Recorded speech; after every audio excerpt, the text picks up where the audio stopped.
국민의힘에서는요. 이런 얘기를 했군요. 더불어민주당은 이재명을 위한 더불어민주당이 아닙니다. 이렇게 목소리를 높인 국민의힘 의원이 있습니다. 직접 들어보시죠.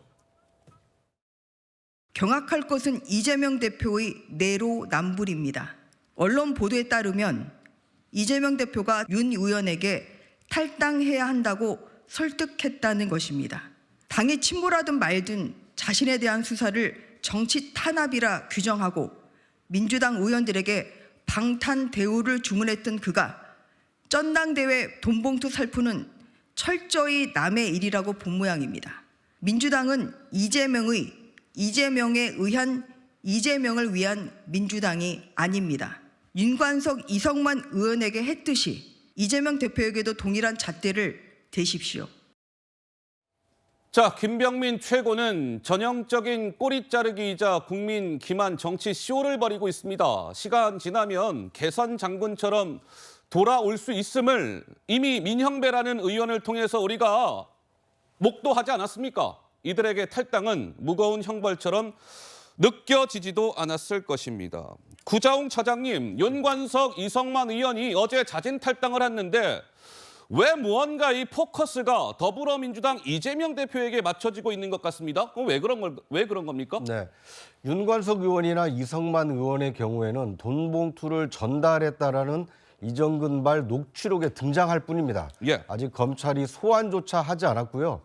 다만 이제 압수수색을 당했습니다만 그 이후에 구체적으로 어떤 혐의가 드러나서 검찰이 소환 통보도 하지 않았는데 선당 후사를 이유로 저렇게 탈당한다.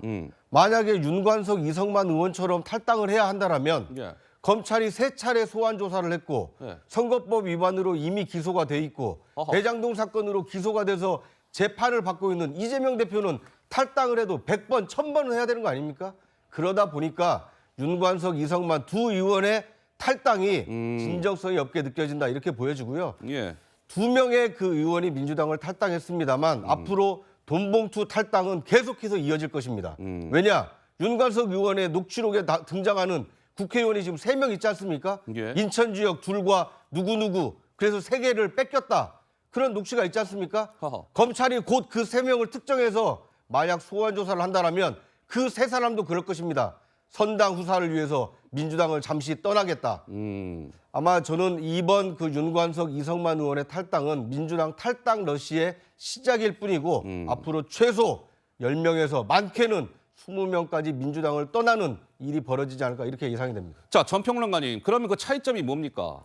윤관석, 이성만 의원은 어쨌든지 간에 지금 이제 돈봉투 이 사건에 연루가 됐기 때문에 탈당을 했어요.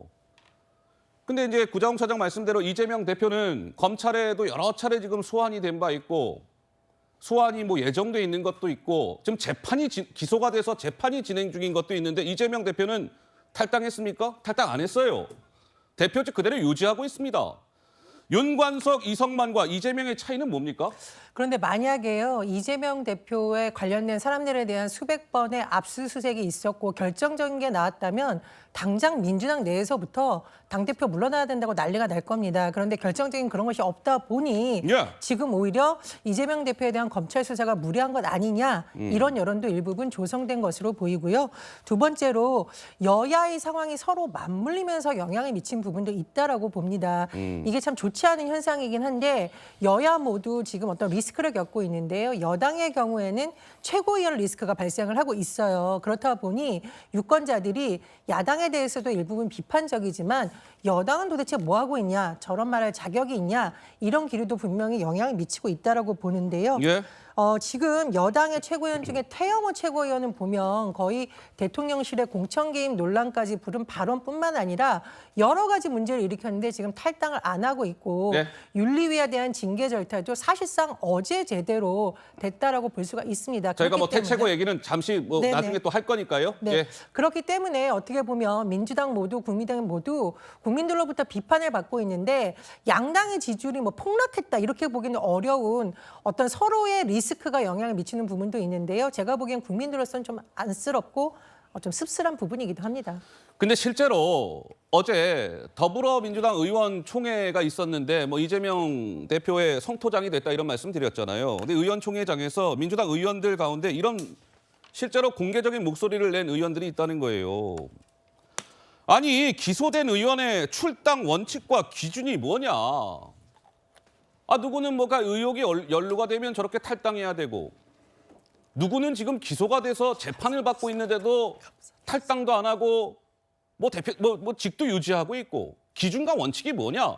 더불어민주당의 기준과 원칙과 이것들이 명확하게 서 있어야 되는 것 아니냐라는 게 민주당 의원들로부터 나왔다는 거예요. 서 변호사는 어떻게 보시는지요? 뭐 당연한 이게 지적이고요. 예. 항상 이 권한과 책임은 이제 비례합니다.